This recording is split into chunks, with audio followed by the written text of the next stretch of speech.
హైదరాబాద్ శిల్పకళా వేదికలో ప్రభుత్వ ఉద్యోగం పొందిన వారికి నియామక పత్రాలు అందజేస్తోంది ప్రభుత్వం. 1473 మందికి ఉద్యోగ నియామక పత్రాలు అందించబోతున్నారు.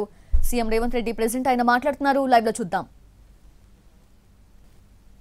ట్రైబల్ వెల్ఫేర్, ఆర్&బి, అదే విధంగా అగ్రికల్చర్ డిపార్ట్మెంట్లో అగ్రికల్చర్ ఆఫీసర్లు, టీచర్స్లో ఫిజికల్ ఎడ్యుకేషన్ టీచర్స్, అదే విధంగా లైబ్రరియన్స్, వివిధ శాఖలకు సంబంధించి కొన్ని 2017లో నోటిఫికేషన్ ఇస్తే ఇంకొన్ని 2 సంవత్సరాల క్రితం నోటిఫికేషన్లు ఇచ్చి నోటిఫికేషన్లు ఇచ్చిన ఆనాటి ప్రభుత్వంలోని పెద్దలు మీ ఉద్యోగ నియామకాలు పట్టించుకోకపోవడం వల్ల వివిధ న్యాయస్థానాలలో ఈ కేసుల పరిష్కారం చూపించక మీ ఉద్యోగాలను ఇవ్వడం వాళ్ళ బాధ్యత అని వాళ్ళు భావించకపోవడం వల్ల కొన్ని 8 సంవత్సరాలు 7 సంవత్సరాలు అయితే కొన్ని 2 సంవత్సరాల పైగా మీరు మీ కుటుంబ సభ్యులు నిరీక్షించి ప్రభుత్వాల మీదనే విశ్వాసం కోల్పోయే పరిస్థితులు వచ్చినాయి. కానీ మార్పు రావాలి, కాంగ్రెస్ గెలవాలి అన్న ఆలోచనతోటి ఆనాడు ఏ చేతులతోనైతే విద్యార్థి నిరుద్యోగ జంగ్ సైరన్ కార్యక్రమాన్ని మోగించినమో ఆ కార్యక్రమంలో మీరందరూ అండగా నిలబడి ఆ రోజు నేను తీసుకున్న కార్యక్రమంలో వేలాది మంది పాల్గొన్నప్పుడు నేను ఆ విద్యార్థులకు ఒక మాట చెప్పిన, మీకు ఉద్యోగాలు రావాలి అని అంటే ముఖ్యమంత్రి కుర్చీలో మంత్రుల కుర్చీలో ఉన్న వాళ్ళ ఉద్యోగాలు ఊడాలి, అప్పుడే మీకు ఉద్యోగాలు వస్తాయని ఆనాడు చెప్పడం జరిగింది.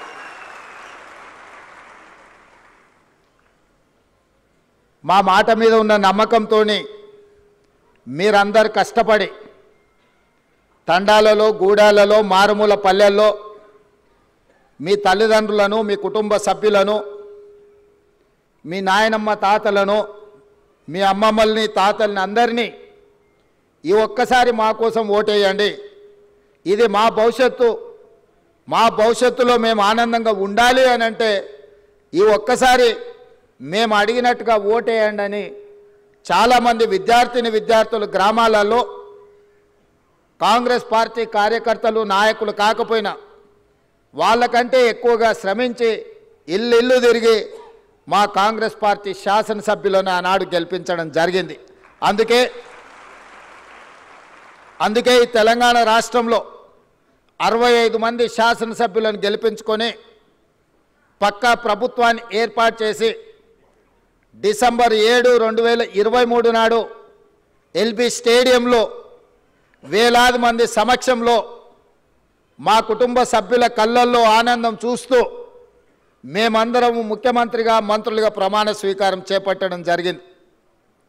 ఏ ఎల్బీ స్టేడియంలో మాకు ఉద్యోగాలు వచ్చి మేము బాధ్యతలు తీసుకున్నప్పుడు మా కుటుంబ సభ్యులు ఎంత సంతోషంగా ఉన్నారో, కొన్ని సంవత్సరాల నుంచి నియామకాలు జరగక ఉద్యోగ ఉపాధి అవకాశాలు లేక లక్షలాది మంది నిరుద్యోగ యువకులు నిరాశ చెందుతున్న సందర్భంలో మా మంత్రివర్గం ఆలోచన చేసి సంవత్సరాల కొద్దీ వాయిదా పడుతున్న ప్రభుత్వ ఉద్యోగాలను 90 రోజుల్లోనే 30,000 ఉద్యోగాలు వాళ్ళ తల్లిదండ్రుల కళ్ళల్లో ఆనందం చూసే విధంగా, వాళ్ళ కుటుంబ సభ్యులు సంతోషపడే విధంగా అదే ఎల్బీ స్టేడియంలో 31,000 మంది నిరుద్యోగులకు ఉద్యోగ నియామక పత్రాలు మేము అందించడం జరిగింది. అదే కాకుండా ఈనాడు పండుగ ముందు చాలామంది అన్నారు, పండుగ వస్తుంది, తెలంగాణలో పెద్ద పండుగ, అందరు పండుగ కార్యక్రమాలలో బిజీగా ఉంటారు, ఈ నియామక కార్యక్రమాలు ఇప్పుడు పండుగ ముందు చేపడితే వస్తారో రారో, పండుగ అయినాక చేపడదామని నాకు సూచన చేశారు.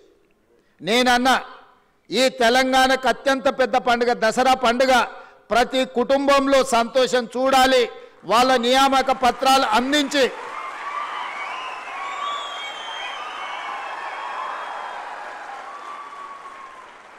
1635 మందికి ఉద్యోగ నియామక పత్రాలు అందించడం ద్వారా ప్రతి వాళ్ళ కుటుంబాలలో ఏ విధంగా అయితే మనకు బాధ్యత వచ్చినప్పుడు పదవులు వచ్చినప్పుడు మన కుటుంబ సభ్యులు సంతోషపడ్డారో ఇవాళ వాళ్ళకు కూడా ఉద్యోగ నియామక పత్రాలు ఇస్తే వాళ్ళ తల్లిదండ్రులు కూడా అంతే సంతోషంగా దసరా పండుగ చేసుకుంటారు.